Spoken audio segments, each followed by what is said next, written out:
এই মুহূর্তে পাবনার রূপপুর পারমাণবিক বিদ্যুৎ কেন্দ্র থেকে সরাসরি যুক্ত হচ্ছেন সহকর্মী বায়েজিদ বোস্তামি। বায়েজিদ, পারমাণবিক বিদ্যুৎ কেন্দ্রে আজ থেকে জ্বালানি লোডিং শুরু হয়েছে। এই বিষয়ে আপনার কাছে কি কি তথ্য আছে?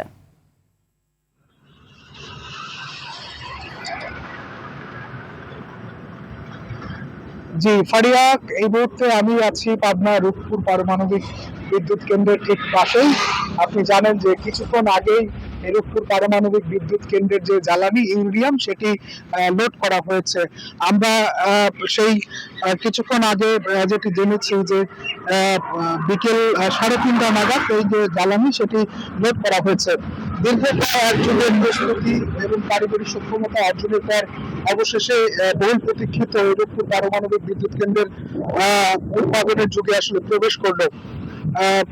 উৎপাদনের যুগে প্রবেশ করলো। এরই মধ্যে যে রূপপুর পারমাণবিক বিদ্যুৎ কেন্দ্রের যে প্রথম ইউনিট রয়েছে, সেই প্রথম ইউনিটের চুল্লিতে ইউরেনিয়াম বা পরমাণু জ্বালানি স্থাপনের মধ্য দিয়ে আসলে আনুষ্ঠানিকভাবে ফুয়েল লোডিং কাজের উদ্বোধন করা হয়। একটু তথ্য দিয়ে রাখি যে রাতে গত 16 এপ্রিল বাংলাদেশ পরমাণু শক্তি কমিশন থেকে কমিশনিং লাইসেন্স পাওয়ার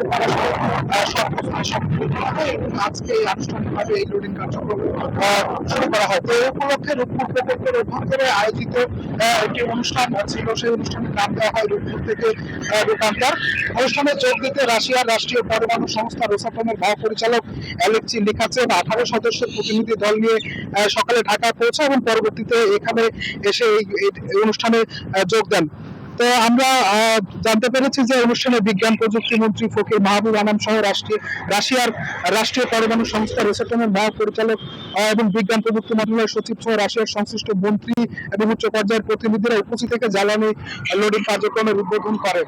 তো এই কার্যক্রমের মধ্য দিয়ে আসলে এই রূপপুর পারমাণবিক প্রকল্প থেকে বিদ্যুৎ উৎপাদনের জন্য আসলে কার্যক্রম শুরু করতে পারবে। তো এই বছরের আগস্টের দিকে জাতীয় গ্রিডে 300 মেগাওয়াট বিদ্যুৎ যোগ করা সম্ভব হবে এবং এরপরে আগামী বছর থেকে পূর্ণ সক্ষমতায় আসলে বিদ্যুৎ উৎপাদন করা সম্ভব হবে এই পারমাণবিক বিদ্যুৎ কেন্দ্র থেকে। তবে এই পারমাণবিক বিদ্যুৎ কেন্দ্রে কার্যক্রম শুরু হয়, স্থানীয় মানুষজন এবং সবাই আনন্দিত এবং উচ্ছ্বাস প্রকাশ করেছেন, তারা খুশি হয়েছেন। তো ফারিয়া, ঈশ্বরদী রূপপুর থেকে আমার কাছে পারমাণবিক বিদ্যুৎ কেন্দ্রের জ্বালানি লোডিং দিয়ে এ ছিল সর্বশেষ খবর। আপনাকে ধন্যবাদ।